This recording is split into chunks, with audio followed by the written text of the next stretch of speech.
listening to Over the Oxer podcast with Tracy Cole for all things to do with the mind for equestrians.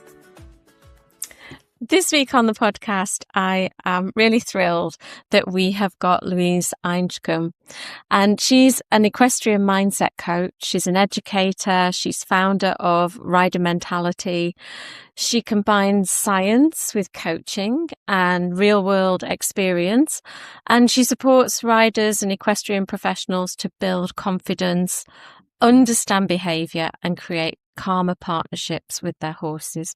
So lots and lots of things that everyone who's listening will be really interested in. So welcome, Louise. Thank you. Thank you for having me on the podcast. You're really welcome. I think this is going to be a great discussion. But tell us, first of all, how did your horsey journey start? Well, I suppose I was always horsey mad as long as I can remember. I think I first sat on a Shetland pony called Rusty about aged 4. And that was it, really. I got my first pony aged 9. And then when I left school at 17, because in Scotland, you can do that, having sort of completed all you need to. And did a gap year working with horses at Gleneagles Equestrian Centre up in Scotland to sort of work out whether it was going to be a hobby or something that I actually wanted to do as a career, which my family were a bit dubious about, but I did decide that it was what I wanted to do. So then went off to uni to study horses, which once they realised that actually that was a thing that you could do, they were a little bit more on board with it all. And I suppose I wasn't the most confident person generally. So as a rider, I did struggle with nerves. And as I sort of worked within the industry and began to coach, that was where the interest in helping others with confidence and mindset came from. And sort of worked across, I've always basically worked in the horse industry. So I worked at Weatherby's, who do sort of the horse racing administration, for a year. And then was at a college helping. So I was sort of yard manager there. And then I was at an RDA centre for 9 years, so a long time. And that really suited me because that sort of brought my interest together of helping people and horses. And it was quite an interesting environment because there were people that were involved that wouldn't be generally involved in the equestrian industry, but they came from a different angle in helping the humans and the disabilities and things. And then it was in lockdown that I was getting a bit more time to develop, and that was when sort of Rider Mentality was born. Which I was doing freelance coaching, but sort of the named business was born then when I had some time to develop sort of online courses and realised that from the mindset side of things, that actually when I was coaching people and they were maybe terrified on the back of a horse, they weren't taking in any of my mindset tools. And that was, but actually, if they were sitting at home, comfortable, feeling safe and wanting to learn, then that worked much better. And I had also done some NLP training in there at some point in this long journey. So, and also did the Centre 10. So that's applied psychology for equestrian coaches. So sort of quite a diverse range of things in terms of helping mindset. But the angle I sort of started to develop was actually looking at the horse behavior and the human behavior. So, you could see how if you look at one in isolation, you do see an improvement to a point, but then maybe either the improved human goes back to the horse, or the horse who's had help from a behaviorist or whatever goes back to the human. And there's also, I think there's opportunities to grow together, which I saw from working within the RDA and the therapeutic element of the horses, which was the group that I was working with. We were a very therapeutic group. We weren't competitive really or anything like that. So you start to see that there's huge opportunities here for, and I think that's also something that often lacks, where we have horses, we know that they're therapeutically beneficial, but we actually aren't doing anything to really optimize that. Whereas other people who maybe have nothing to do with horses generally come into our environment and use horses for therapy. So there was a bit of a gap there. And now I'm working sort of full time on rider mentality, and working with a lot of neurodiverse, doing actually a lot of horse care training, which for me I'm sort of coming to enjoy more than the coaching riding. I mean, it's nice to help people with that side of things, but then for me, it's more about trying to improve the welfare, the understanding, understanding the importance of being around horses, not so much, telling someone whether their position is correct or not. Yeah, yeah, yeah. What kind of mental patterns in riders and horse owners do you think are most prevalent for your clients? So I suppose it's a lot of clients who are just finding generally life and the world is a bit difficult, maybe struggling with anxiety. I work a lot with a lot of homeschoolers who are often neurodiverse as well, which is obviously where they haven't thrived in the sort of conventional environment, if you like. Yeah. And so you can just see with the horses, they have that quiet space, and there's not pressure, and we sort of work in different ways. We might be working more to a curriculum to learn skills, or we might just be using the horses to help regulate the nervous system and take those tools away to the general life as well. So I think it's not thinking, okay, I'll go and ride this horse, or I'll groom this horse, and that's in isolation. It's actually trying to use that to help in life, because it's all the same person. And I think that's always been a big thing in my coaching as well, is that, if you, because I think often it would be that you try and ignore what's going on. A coach might be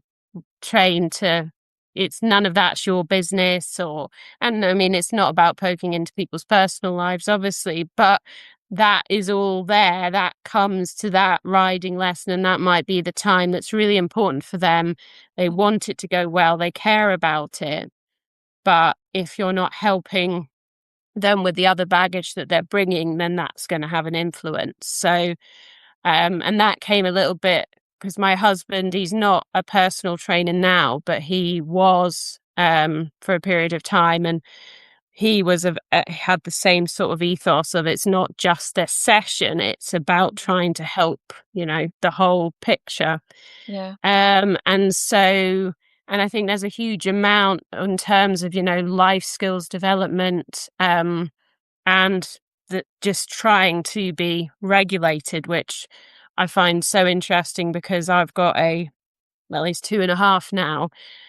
And the amount of time you're told, well, you can't do that because then he won't learn to regulate himself, and you can't do this. And then you think, well, there's all these adults walking around who the majority can't regulate themselves. I'm not sure why my 2.5-year-old is supposed to be able to. So Yeah, and I think that sort of seeing people grow in confidence, that's what I'm really, and start to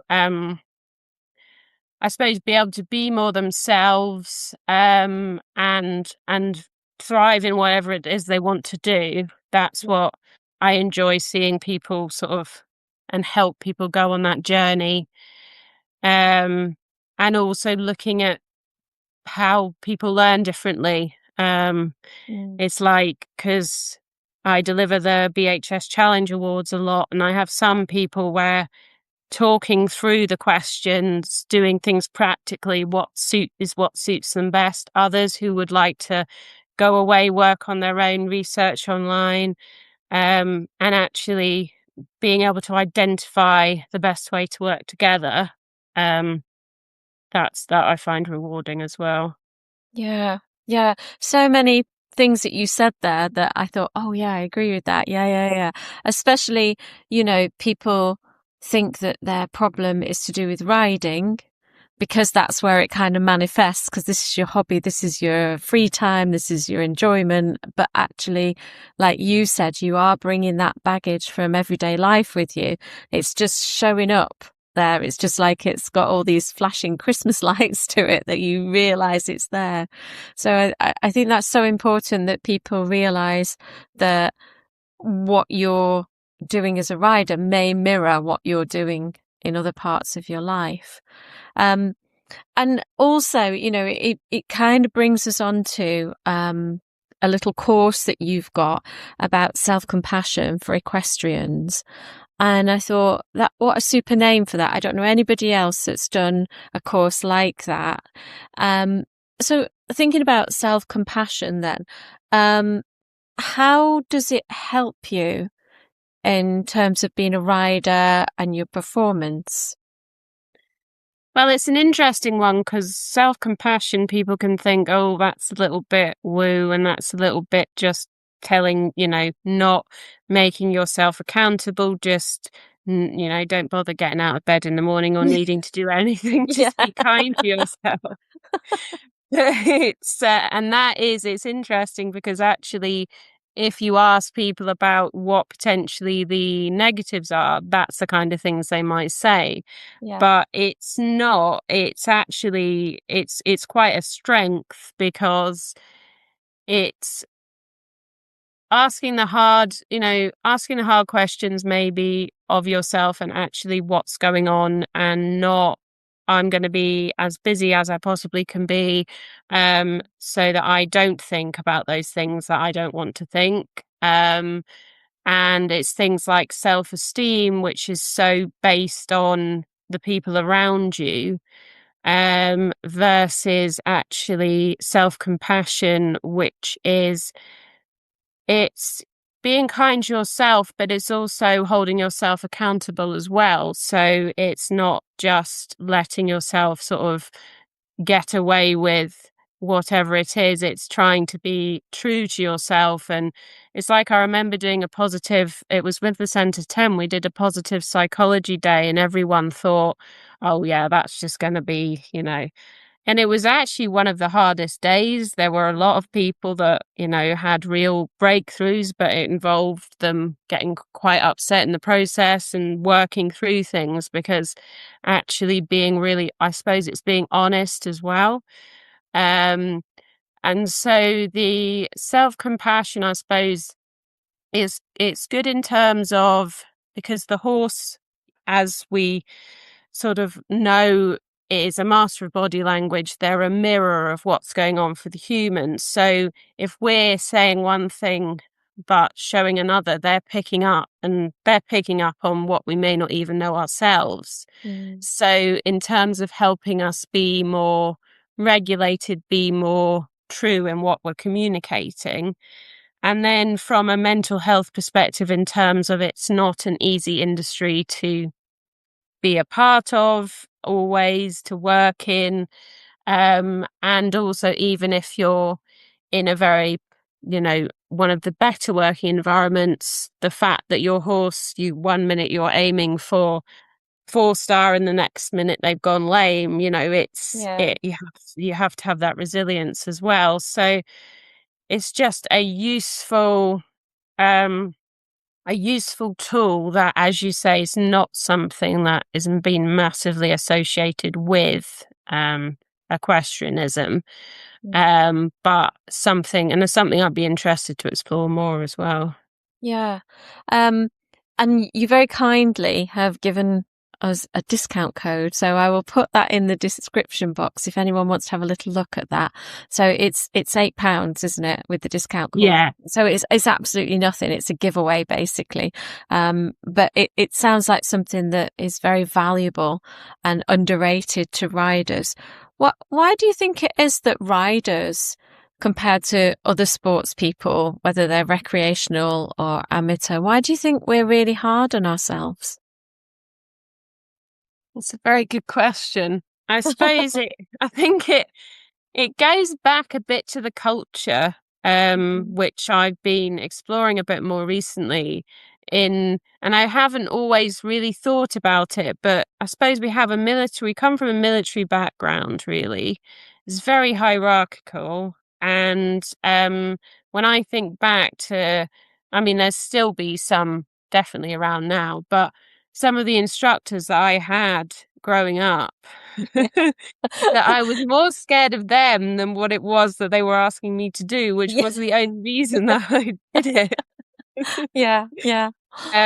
So I think there is a lot of fear, unfortunately, is the basis of leadership. And you see that again, I was speaking to someone recently and saying most of the yards I worked on, that, the leadership I was scared of. And so the culture that it creates, I suppose you feel that you need to become quite hard and I suppose it's you're out in the elements, you're doing physical labor. Um, it's not an easy line of work, and also can be quite isolated as well. And I think often where it would be better that people try to come together and create a community, they don't. They're more about, oh no, your competition to me. I don't want to be. You get a lot of that with like even other parts and even maybe thinking mindset, or where somebody else will think, well, no, I'm a mindset coach as well, so I don't want to talk to you because you're my competition. And Yeah. it's actually like, well, that it's room to collaborate, room to exchange ideas, because we're all different. We've all got different stories, different backgrounds, different bits that we bring. So yeah, I think an environment and culture probably have a big part to play. Definitely. Yeah, definitely. I think we are a breed apart from other sports people and people who enjoy sport. There is some, obviously we've got this semi-wild animal to contend with as well, but there is something in our mentality. I don't know whether it's tenacity, resilience, doggedness. I'm not sure. There is something, but there is, like you say, there's that hierarchical thing that's it ends up being a bit negative. Yeah, because We're as you always say, striving. there's definitely positive. There's positivity in what we're doing with these half-ton animals. Yeah, Definitely. yeah, yeah. Now, I'm really interested to hear about the book that you're writing as well. Tell us all about that.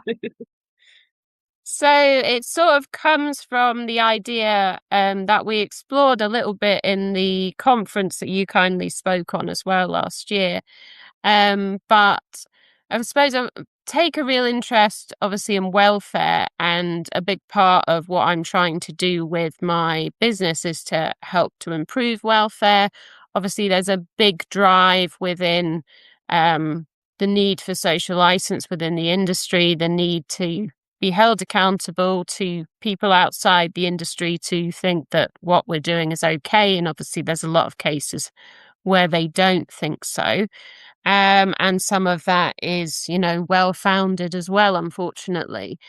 But this is the idea, sort of. So welfare within, exploring actually the psychological elements of why it's potentially it's not just about coming in and saying, right, okay, so these are what we need to do, these are the standards we need to work to, which is all valuable, but it's understanding why people aren't doing that, or why there are barriers in the way.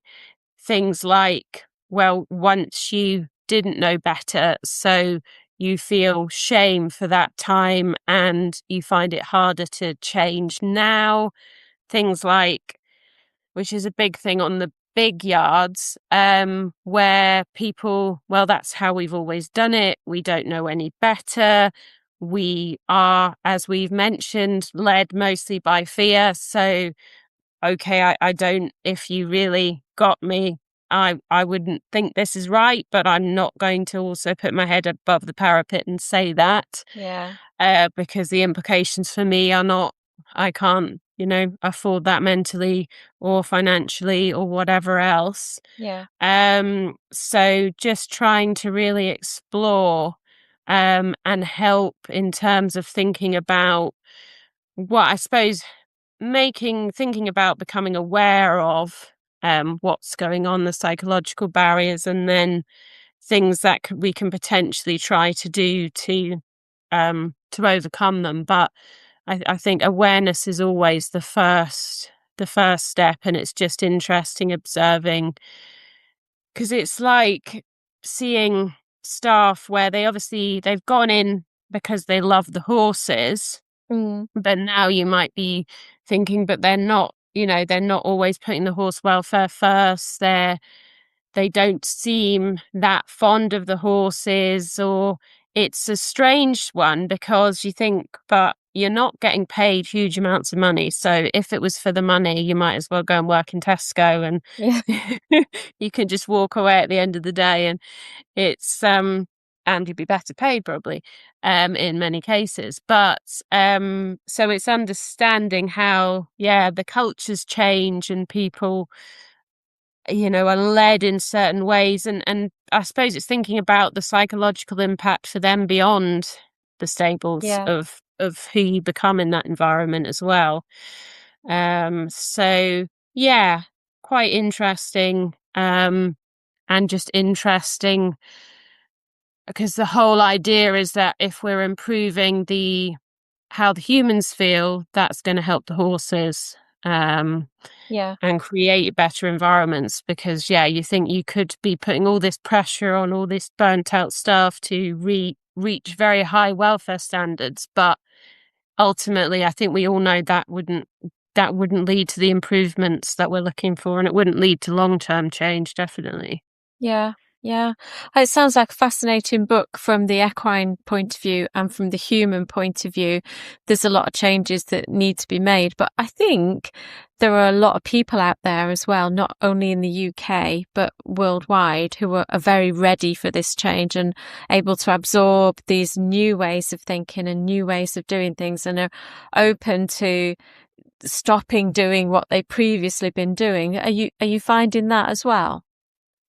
Yeah, I think so. And I think that's where, because it's obviously with a book, you're thinking about where you're positioning it, who you're hoping the audience will be. And I think there's certainly a space now where there might not have been, say, 5, 10 years ago, Mm.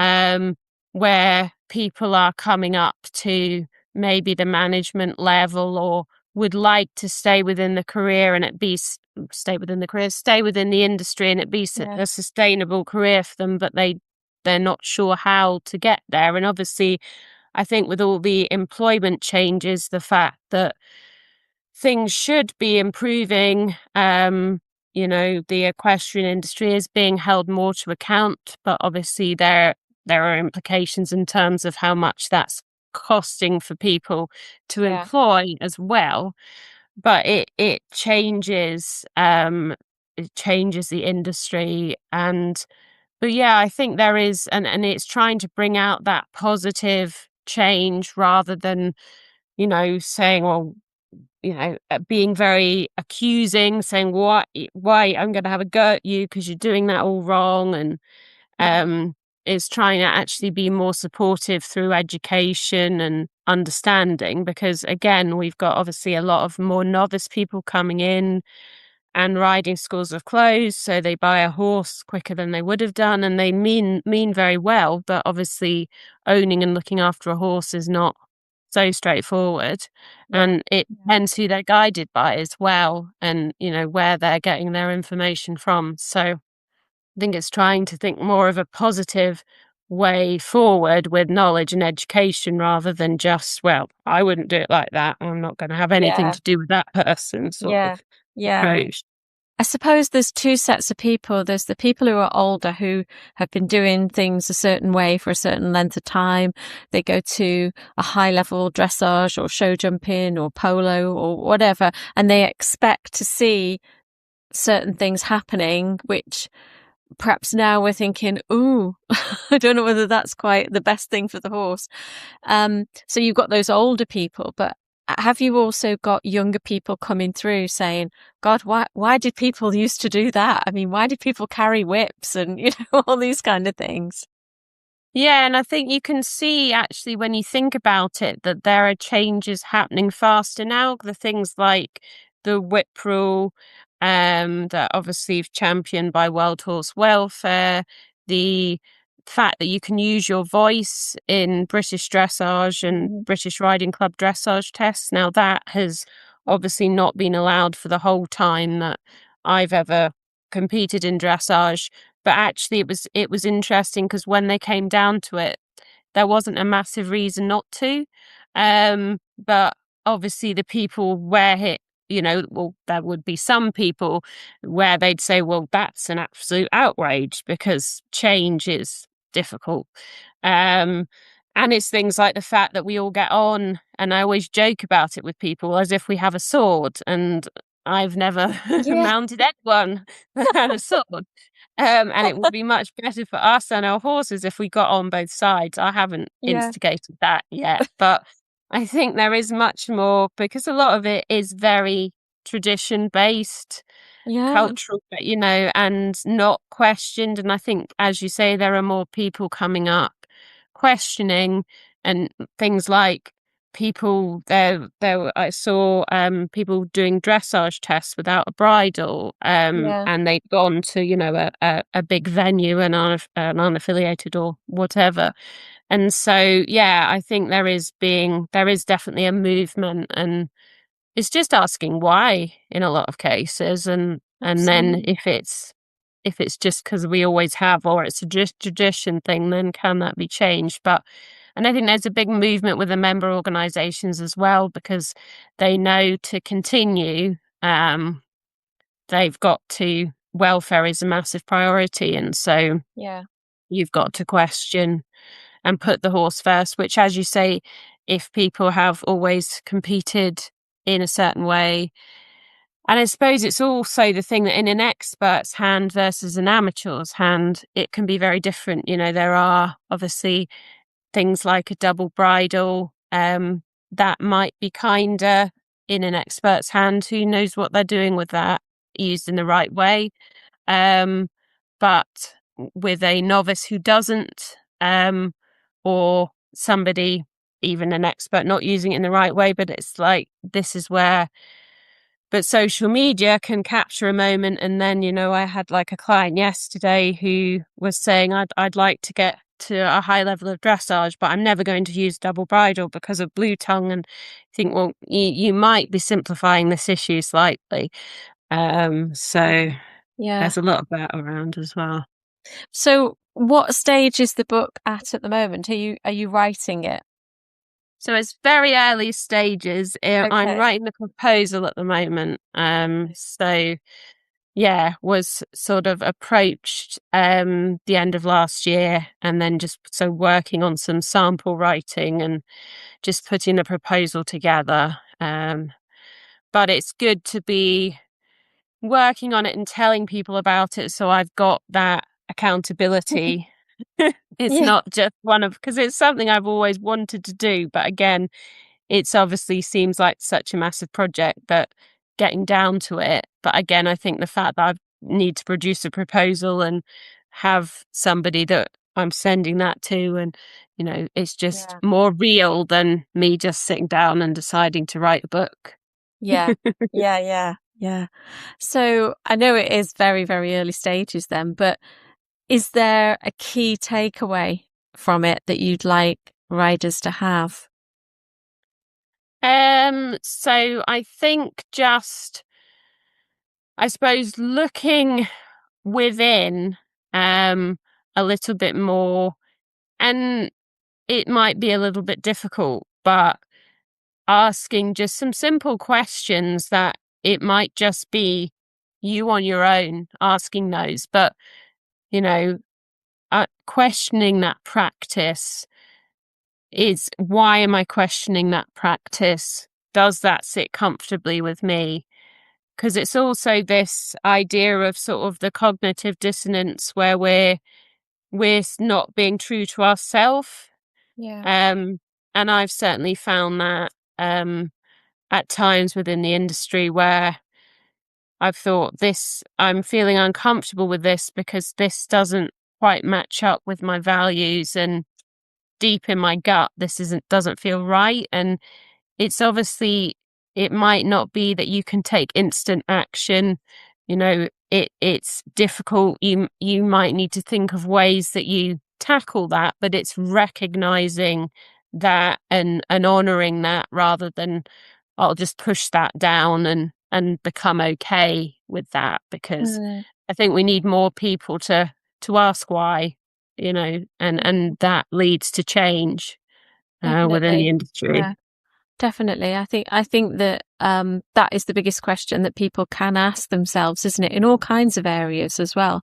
Not necessarily the horse rider dyad or the partnership, but also outside of that in the wider equestrian world, that there's lots of things, like you said, that we do traditionally, or because someone taught us to do it that way, or because we sat an exam and we had to learn to do it that way, and it took us ages to learn to do it that way. And we don't necessarily want to do it another way. But asking why is a superb way to start to think about whether it is beneficial for both parties. Lovely. Well, I have so much enjoyed chatting to you about mindset and about welfare. It's been fantastic to meet up with you again, and all the very best for your book. Do let me know when it comes out, and then we can have another chat about it. So where can we find you and Rider Mentality on the internet and socials? So I will share the links with you, but it's basically Rider Mentality on Facebook, and then I think Rider_mentality on Instagram. Mm-hmm. And then the course platform is Rider Mentality on MemberVault. Um, I'm getting rid of my website, I think, because it's just a bit outdated and doesn't really go with what I'm doing now. Okay. Um, so, and I'm also working with equine distance learning with the online courses. So I'll share their details with you as well, which is very in line with the rider mentality courses. Great. I'll put them all in the description box so people can find you. They can find the self-compassion course, and they can find out all the things that you do. Thank you so much for coming on the podcast. It's been fantastic to talk to you. Well, thank you very much for having me. I've really enjoyed chatting.